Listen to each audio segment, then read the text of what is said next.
Hola, muy buenos días. Me da mucho gusto compartir con ustedes este tema que particularmente a mí me gusta mucho trabajar pues he decidido compartir con ustedes la experiencia que yo tengo en el hospital. Lo que les voy a comentar voy a tratar de ser breve, lo más breve que pueda porque quiero ser muy práctica. Y quiero decirles que esta presentación está basada totalmente en, aparte de la teoría, que ya es conocida, de los protocolos que se manejan de manera global, pero también está basada en las experiencias que he tenido aquí en el hospital.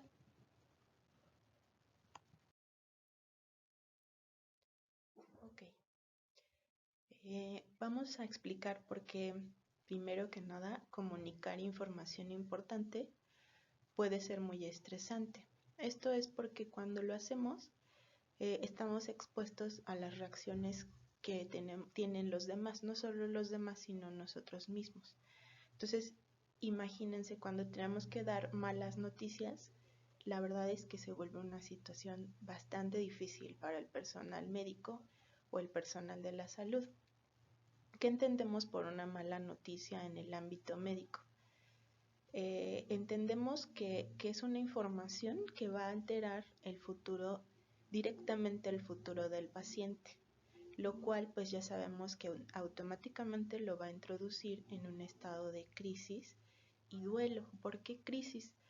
Porque es una información que le va a dar un giro a su vida de manera abrupta. Entonces eso va a meter al paciente en una situación de duelo y crisis.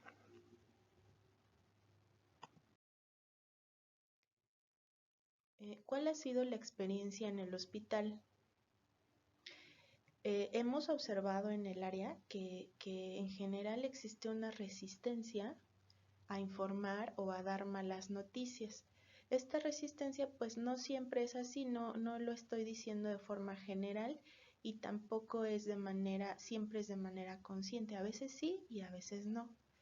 Pero lo que sí es cierto y que hemos visto, porque ha habido gran evidencia de ello, es que es un tema que genera un gran estrés emocional, genera ansiedad y genera incluso un sentimiento de responsabilidad o de culpabilidad por tener que dar la noticia, o un temor incluso de que se juzgue nuestra práctica o el trabajo que se ha hecho con el paciente.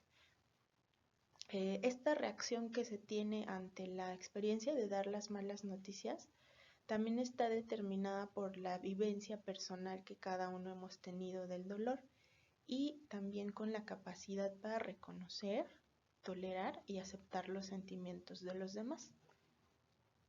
Entonces, toda la situación va a ser diferente con cada uno porque la experiencia con el dolor, con el estrés, con las situaciones que generan desequilibrio emocional, pues es particular en cada persona.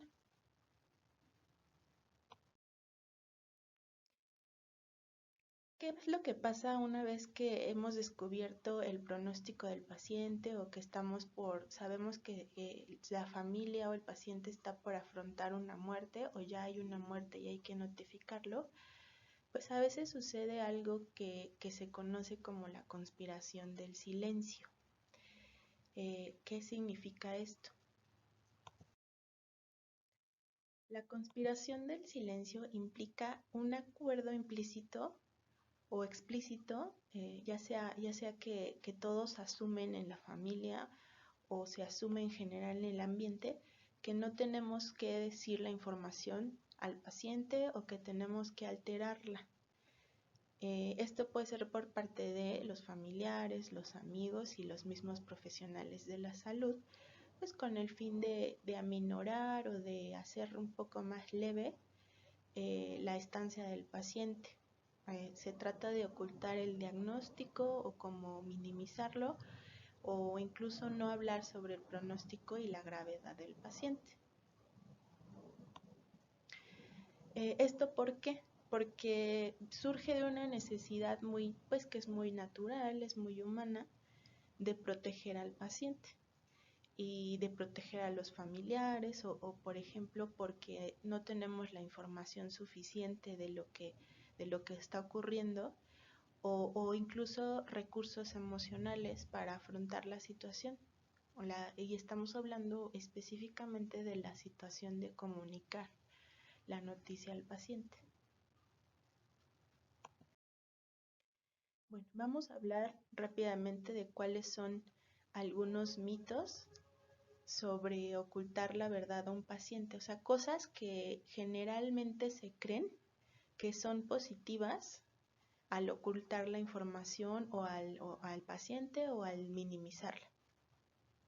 Bueno, uno de los mitos principales es que si no lo sabe el paciente, pues va a sufrir menos. Por ejemplo, hemos escuchado muchas veces que los familiares dicen, bueno, si se lo digo después o que se dé cuenta por sí mismo, pues va a ser menos traumático. O si se lo digo después, pues va a haber un momento en el que yo voy a sentir que es correcto decírselo o darle esa noticia y mi misión o la misión del familiar se convierte en encontrar ese momento en el que él cree que va a ser mejor decirle la información al paciente. Otra cosa que se suele pensar es que aunque podamos explicar de manera total o muy completa lo que está pasando al paciente y a la familia, hay una sensación como muy ya inicial de entrada, que se da por hecho, que el paciente pues no lo va a entender o le va a costar trabajo y va a estar negado, ya sea el paciente o la familia. Entonces eso también lo hemos escuchado mucho que lo plantean los profesionales de la salud, los médicos, que tienen esa sensación de que el paciente y la familia está negado a entender la información o que lo hemos explicado muchas veces y el paciente pareciera pues como que no entenderlo. Entonces eso provoca que pues yo deje de tener ganas de hablar con el paciente. Ha pasado eso, que incluso pues se ha renunciado a hablar con el paciente. Que no olvidemos que también existe sí el derecho que todos tenemos como profesionales de la salud de negarnos a atender a un paciente, pues cuando ya se trata de otras situaciones como sentir amenaza o que seamos agredidos por el paciente o su familia. Pero ese es otro tema, estamos hablando aquí sobre el único hecho de cómo comunicar las malas noticias, cómo hacerlo y qué es lo que implica. Otro de los mitos que pensamos es que la noticia puede agravar el estado de salud del paciente. Eso es lo que llegamos a creer todos en algún momento, el paciente, la familia o incluso el mismo profesional de la salud. Y pues esto es un mito porque en realidad vamos a ver en la siguiente diapositiva, vamos a explicar un poco más que pues en sí es muy difícil que una noticia, aunque ésta sea muy fuerte, pueda agravar de manera real el estado del paciente. Inclusive a veces genera que el paciente, el saber la verdad, el conocer la verdad, genera que el paciente más bien pues como que tenga un estado más sereno y por lo consiguiente esté mucho mejor comunicado con su médico tratante, con su familia y eso pues facilita en muchos aspectos su tratamiento. ¿Cuál es la realidad? Hablando de estos mitos, para desmentirlos, pues vamos a mencionar cuáles son en realidad las cosas que ocurren cuando ocultamos la información y cuando sí la decimos. Todos hemos visto que cuando un paciente está convaleciente, cuando está enfermo de gravedad, en general su estado emocional está alterado. Algunos pacientes, la mayoría, estos estados alterados les provocan un estado de sobrealerta. Entonces es posible que el familiar o el paciente de por sí ya haya captado desde mucho antes que nosotros siquiera lo sospechemos o lo imaginemos, que algo sucede y que no le estamos diciendo la verdad o le estamos ocultando la información real. ¿Esto qué le provoca al paciente?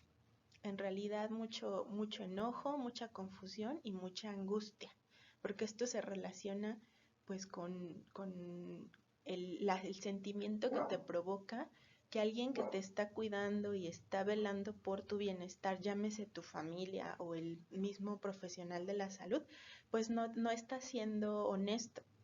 Es como esa sensación la que siente el paciente y entonces eso, aunque no se lo diga así mentalmente, eso siente como una especie de angustia o de traición o de mucho enojo.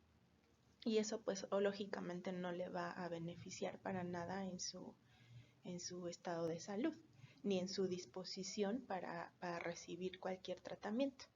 Entonces, entre más tiempo dejemos pasar sin dar esta información, estamos incrementando las posibilidades, tanto en el paciente como en su familia, que se desarrolle algo que nosotros conocemos como duelo complicado. Un duelo complicado es mucho más difícil de llevar, mucho más difícil de acompañar y también es más prolongado.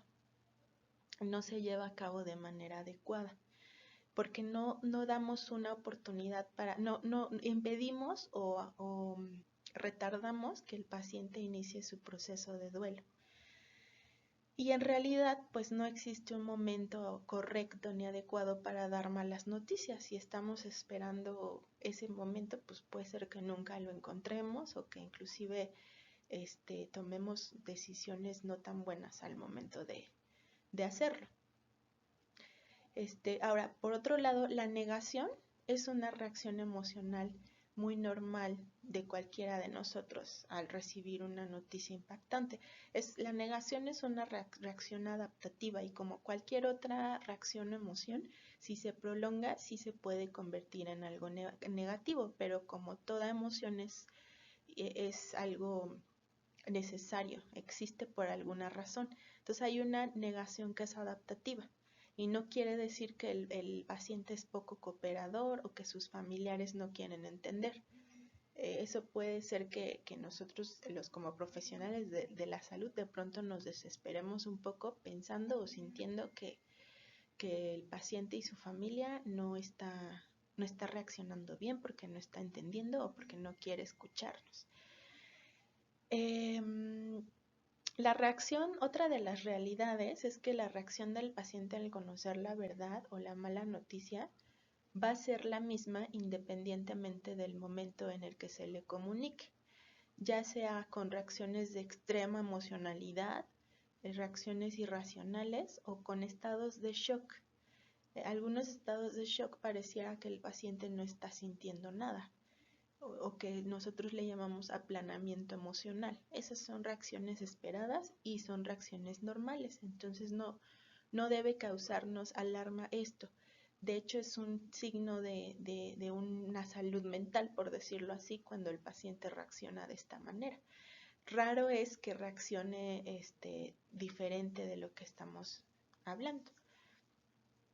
De hecho, un estado de salud deteriorado en un paciente, pues hemos visto en la experiencia que se vea aún más agravado por los sentimientos de angustia, de desconfianza y de traición que como les comento, le genera tanto al paciente como a sus cuidadores o su familia que les ocultemos la verdad o que no hagamos un buen manejo de la información.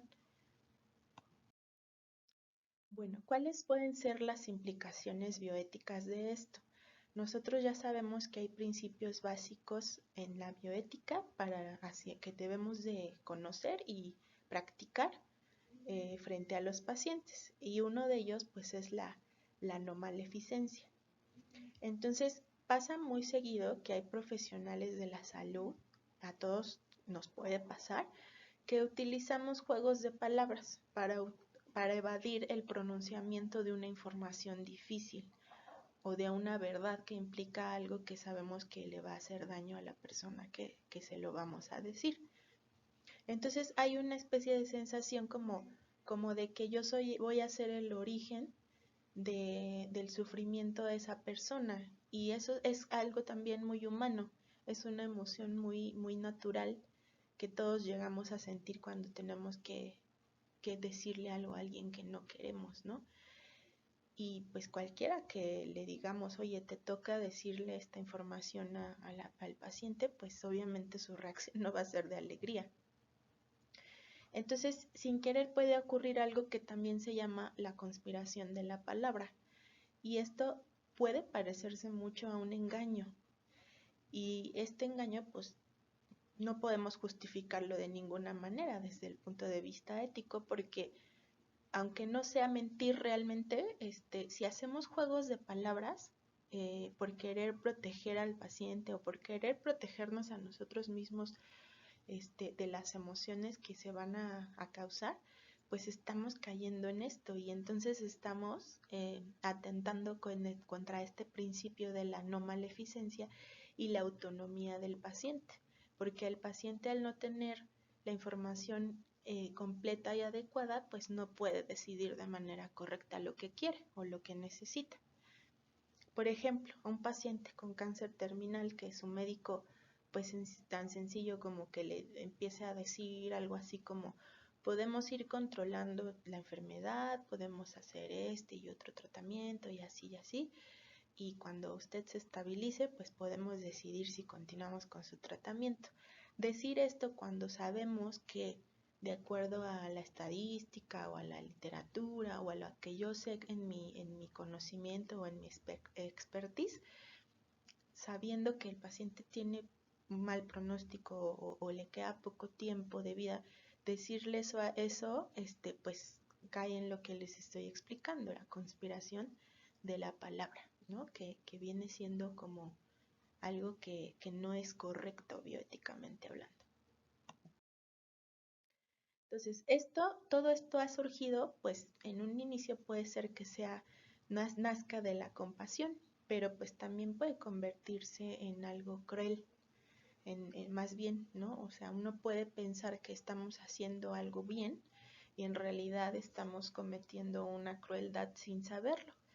Recordemos que la gente en un estado de sobrealerta, como les mencioné anteriormente, y de crisis, pues está expuesta a sostenerse de lo que sea que le parezca una salida distinta a la que se le está informando.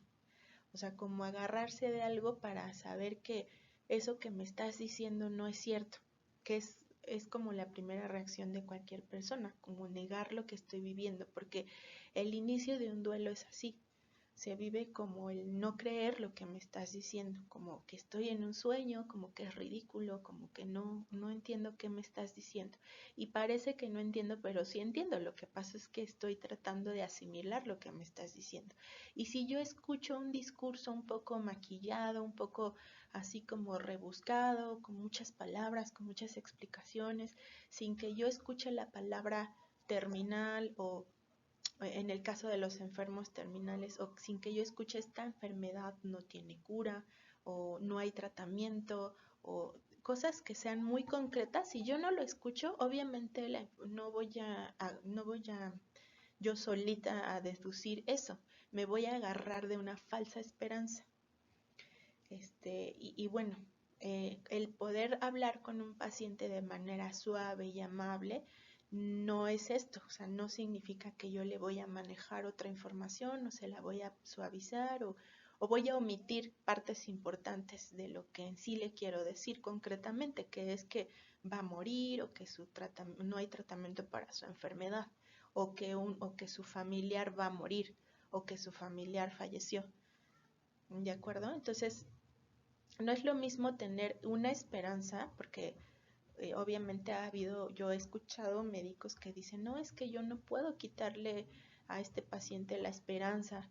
Y no, o sea, visto desde ese punto de vista, sí, efectivamente no tenemos derecho como de meternos con lo que un paciente quiera pensar incluso a lo mejor su fe por sus costumbres espirituales le dicta, pero no es lo mismo esto a más bien tergiversar lo que le estamos diciendo, esperando que el paciente pues más bien se sienta bien, o sea, de por sí no se va a sentir bien, no se está sintiendo bien y está sintiendo peor el no saber o la incertidumbre que siente sobre su futuro.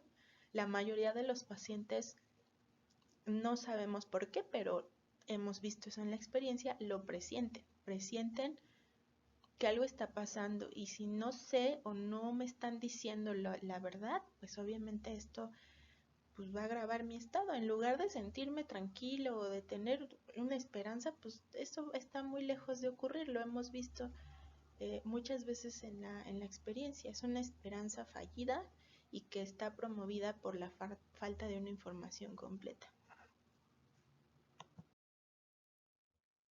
Bueno, otra vez mencionando que debemos de estar apegados a este principio de la autonomía y la no maleficencia. Entonces, ¿esto con qué está relacionado? Está relacionado directamente con el derecho que tiene todo individuo a saber la verdad, porque esto le da la posibilidad de decidir con apoyo y con conocimiento de causa lo que él quiere hacer y cómo quiere recibir el apoyo y dónde quiere estar, dónde quiere terminar sus días, si es el caso de que va a morir o, o qué es lo que va a hacer, por ejemplo, el familiar con su paciente. Entonces, no se trata de un asunto relacionado con el principio de beneficencia, como lo solemos pensar, sino más bien es un asunto de autonomía y no maleficencia. Es más bien eso. Evitar hacerle daño al paciente ocultando la información. Que bueno, aquí también cabe mencionar que no se trata tampoco se trata de que se convierta en un encarnizamiento informativo. Bueno, vamos a hablar rápidamente a quién le corresponde comunicar malas noticias. Particularmente aquí en el hospital, en el HRAE, nosotros creemos que es el médico tratante quien debe dar la información, es lo más adecuado, es quien debe de ser responsable de hablar primero con el familiar y después estar disponible para explicar al paciente y a otros familiares. El médico debe reconocer abiertamente, eso es muy importante y quiero hacer énfasis en esto, que esto en sí ocasiona estrés y que no tenemos por qué ocultarlo o negarlo. Tal vez muchos o algunos ya tengamos mucha experiencia en esto o tengamos un buen manejo en esto, porque también hemos visto que hay médicos que lo hacen de una manera impecable, con una serenidad y un temple que es ejemplar. Sí lo hay, ¿no? Pero esto no deja de ser algo estresante y que afecta directamente nuestro estado emocional. Entonces es muy importante que lo reconozcamos y que nos podamos acercar a los profesionales de la salud mental, en este caso, ¿no?, al área de psicología, para que recibamos un acompañamiento y una orientación sin que esto implique que sintamos que somos débiles o que nos da vergüenza. Simplemente es una situación humana que es normal y que cualquiera necesitaríamos un acompañamiento o un apoyo, una psicoeducación. Entonces, el apoyo psicológico es parte del protocolo en este hospital, ya que es parte de la visión global que se tiene del paciente como un ser integral y no solo como un cuerpo más que contabilizar. Es parte de la misión, visión y objetivos del HRI, ¿no? Entonces, aquí es muy importante y todos lo sabemos que hay que contar con el apoyo psicológico de parte del área, ya que esto pues todos sabemos que nos proporciona y nos complementa maneras más adecuadas para comunicar y acompañar al paciente. Obviamente no siempre todo va a salir perfecto, sin problemas, sin eventualidades. Acordémonos siempre que todos somos humanos y que todos estamos expuestos a reacciones y emociones. Y es solamente aceptar esto y estar cómodos con esto.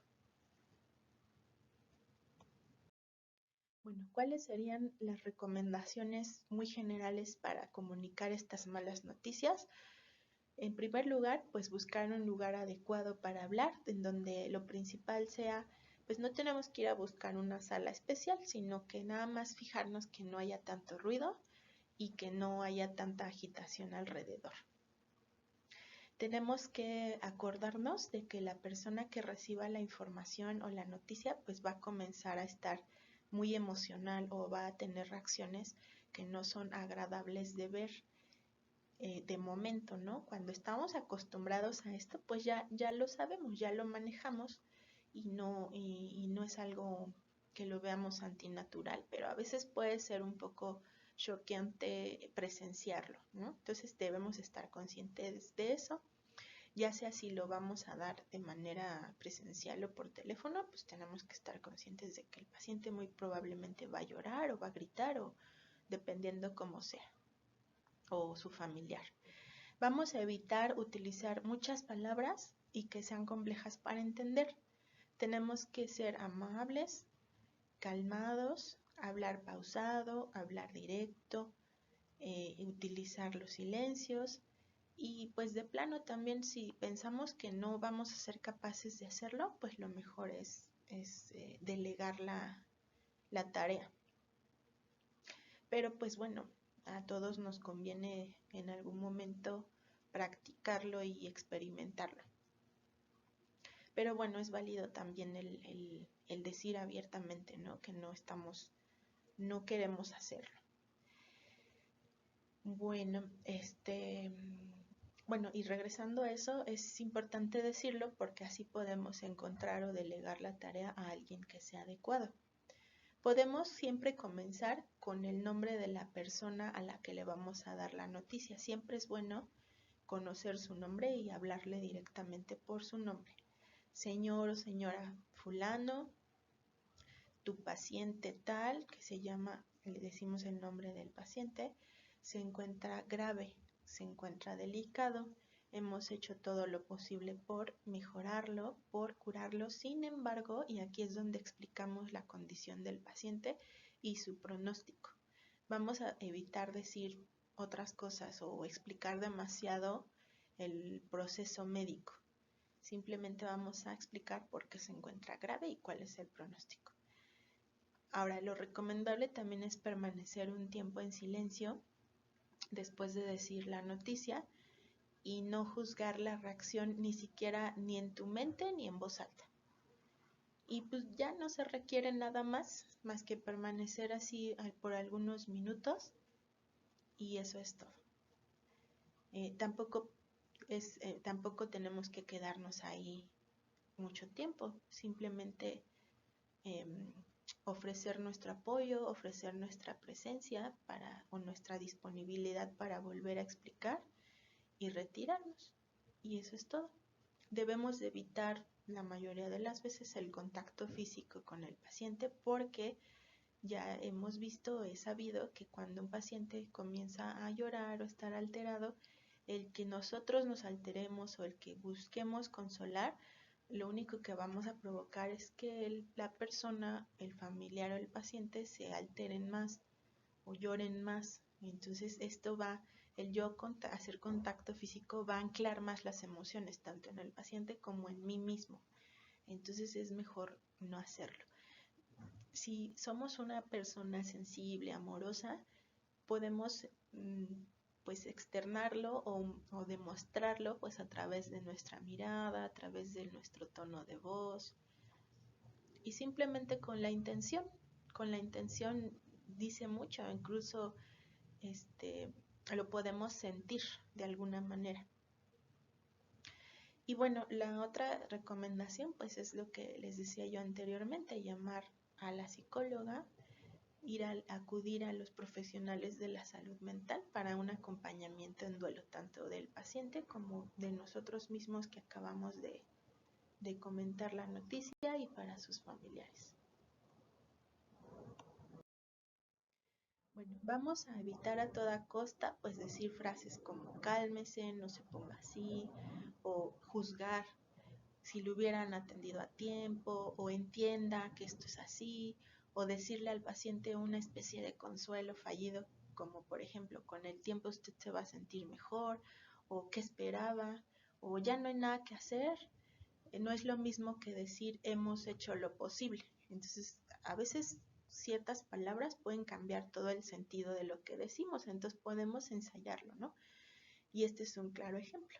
No es lo mismo decir hemos hecho lo posible que decir ya no hay nada que hacer, es mucho más violento. También, por ejemplo, decirle al paciente que le vamos a dar un tranquilizante o que no le podemos seguir explicando si sigue estando así. pues también esto es hostil, ¿no? Entonces vamos a evitar a toda costa volvernos hostiles y cortantes y amenazar al paciente con no atenderlo más o no darle más información si no se calma. También por ningún motivo se tienen que abordar temas relacionados con la vida del paciente ni con sus creencias espirituales, porque ya sabemos que muchas personas puede ser que en ese momento empiecen a rezar o empiecen a decir que Dios es quien va a salvarlos y cosas así, pero nosotros no tenemos absolutamente ningún derecho ni autoridad moral para contradecirlos o para juzgarlos. ¿De acuerdo? Entonces el paciente tiene derecho de decir o sentir lo que él quiera. Y bueno, por ejemplo, también hay reacciones que podemos tener imprevistas nosotros mismos al comunicar la noticia. Puede ser que al momento de decidir hacer la tarea, tomar esta tarea, pues nos sintamos bien, nos sintamos fuertes o sintamos que estamos preparados de alguna manera. Pero, sin embargo, puede haber alguna reacción al momento que no esperábamos, como sentirnos nerviosos o sentir ansiedad o trabarnos. Esas cosas pues también hay que tomarlas como son normales, son humanas y también es válido que nosotros lo reconozcamos para poder tomar apoyo psicológico si después de dar una mala noticia o si después de hacernos cargo de todo esto, pues sentimos tristeza. Eso es muy normal, si tristeza, ansiedad o por ejemplo si también a veces hemos observado que por parte de los médicos hay un deseo o hay un impulso de compensar a esa familia o a ese paciente pues por lo que está pasando o lo que está viviendo. Entonces a veces tendemos a incluso hacerles regalos o estamos constantemente pensando o reviviendo como el momento y una necesidad de aliviar su dolor de alguna manera a través de la compensación. Entonces, si esto nos pasa, sí es muy importante que tengamos apoyo psicológico, ¿de acuerdo? Bueno, y ya para terminar, lo único que quisiera decirles es que la mayoría de los que estamos aquí amamos nuestra profesión y la mejor manera de amarla y de seguirlo haciendo o de amar a nuestros pacientes, porque muchos de nosotros sentimos mucha empatía y cariño y amor por nuestros pacientes. Hay pacientes que tienen larga estancia, se les llama los pacientes ya conocidos, pues eso nos hace pues, tener sentimientos de afecto y de apreciación por ellos, pero acuérdense que también una manera de amarlos de manera más adecuada y más profesional, pues es justamente dedicarnos a hacer nuestro trabajo en sí, lo que sabemos hacer con todo nuestro expertise y ser claros y ser directos cuando les informemos sobre su condición. Y esa es la mejor manera de ser unos buenos profesionales cuando estamos hablando sobre este tema. Bueno, pues gracias por la atención y pues cualquier duda pueden acercarse a nosotras en el área de psicología, en unidad de apoyo, en primer piso, conmigo, que soy Rocío Gómez, o con Aurora Millán. Que tengan muy buen día. Gracias.